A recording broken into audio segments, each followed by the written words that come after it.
Дәрет бабында бір жігіттер бұлай тартысып отыр да. Біреу айтады, кішкентай зәр киімге тисе, оны ауыстыру керек дейді. Екіншісі айтады, жоқ, ауыстырмай қойсаң болады, ол кішкентай еш нәрсе қылмайды. Алла кішкентайды кешіреді ғой деген сияқты. Сөйтсек ағайындар, бізде мынандай түсінік бар екен. Алла кішкентай күнәні кешіреді ғой, главное, үлкен күнә істемесең болды деген түсінік бар екен. Бұл өте қате түсінік, бауырлар. Қараңыз, осы ой сізді жайлап үлкен күнәға алып барады. Қараңыз, сіз кішкентай күнә еш нәрсе қылмайды ғой деп жасай бастайсыз. Сіз күнәнің размерін білмейсіз ғой. Сіз үлкен күнәні де байқамай кішкентай деп жасай салуыңыз мүмкін.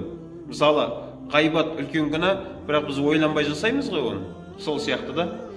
Және ол қате түсінік екенін тағы бір жағын айтайын. Кім айтты оны? Алла кішкентайды кешіреді дегенді кім айтты? Алла үлкенді де кешіреді. Алла ғафурур рахим, тауабур рахим деп айтып жатқан жоқпыз ба? Шынайы ықыласпен кешірім сұрағанның Алла тағала таудай күнәларын да кешіре алады. Бірақ сен кішкентайына сақ бол. Алла кешіреді екен деп, сен күнәнің алдында өзіңді босатып жіберме. Сен кішкентайға сақ бол, Алла тағала сен үлкеніңді де кешіріп жібереді. Бұл деген сөз ағайындар.